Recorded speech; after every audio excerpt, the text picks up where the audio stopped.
வணக்கம்.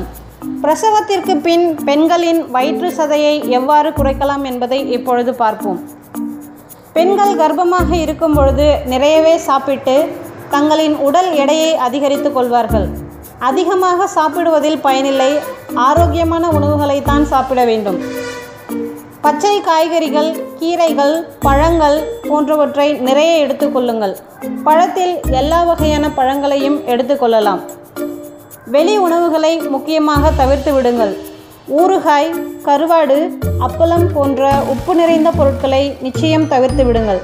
இப்படி உப்பு நிறைந்த உணவுகளை உண்பதால் கை கால்களில் வீக்கம் ஏற்படும். முடிந்த அளவு வீட்டில் சமைத்த உணவை உண்ண பழகி கொள்ளுங்கள். கம்பு, கேழ்வரகு, சோளம் போன்றவற்றை உண்ண கற்றுக்கொள்ளுங்கள். தண்ணீர் அதிகமாக குடியுங்கள். கீரை, காய்கறிகளை எடுத்துக்கொள்ளுங்கள். பெண்கள் கர்ப்பமாக இருக்கும் பொழுது மூல நோய் என்பது எல்லோருக்கும் வரக்கூடியது. இதனால் இந்த மூல நோயை போக்க கருணைக்கிழங்கை எடுத்துக்கொள்ளுங்கள். கீரை, காய்கறிகள், பழங்களை உண்டு வாருங்கள். பிரசவத்திற்கு பின் பெண்கள் காலை அகற்றி தூங்குவதால் நம் கர்ப்பப்பையினுள்ளே காற்று சென்று வயிறு பெரிதாக மாறிவிடும். இதனால் நீங்கள் தூங்கும் பொழுது ஒரு காலின் மேல் இன்னொரு கால் போட்டு தூங்குங்கள்.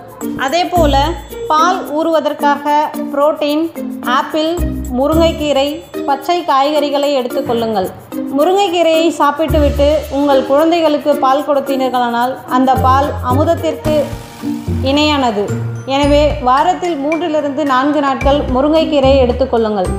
கார்போஹைட்ரேட் நிறைந்த சாதத்தை குறைத்து கொள்ளுங்கள். சாதத்தை அதிகமாக சாப்பிடுவதால் உங்கள் உடல் எடை அதிகரிக்க வாய்ப்பு உண்டு. அதனால் சாதத்தை குறைத்துவிட்டு காய்கறிகளை அதிகமாக எடுத்துக்கொள்ளுங்கள். பழங்களை எடுத்துக்கொள்ளுங்கள்.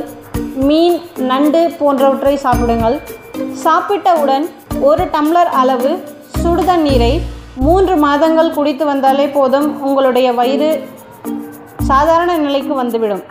தேவையில்லாத டயட்டுகளை எடுத்து உங்களுடைய வயிறுகளை கெடுத்து கொள்ளாதீர்கள். அதே போன்று பிரசவத்திற்கு பின் ஒவ்வொரு நாளும் 10 நிமிடம் குப்புறப்படுத்து உங்கள் வயிற்றில் தலையணையை வைத்து கொள்ளுங்கள். இவ்வாறு செய்தாலே போதும். பிரசவத்திற்கு பின் உங்களுடைய வயிறு சாதாரணமாக மாறிவிடும். மேலும் இது போன்ற செய்திகளை அறிய உங்கள் பிரேம் டிவி சேனலை சப்ஸ்கிரைப் செய்யவும்.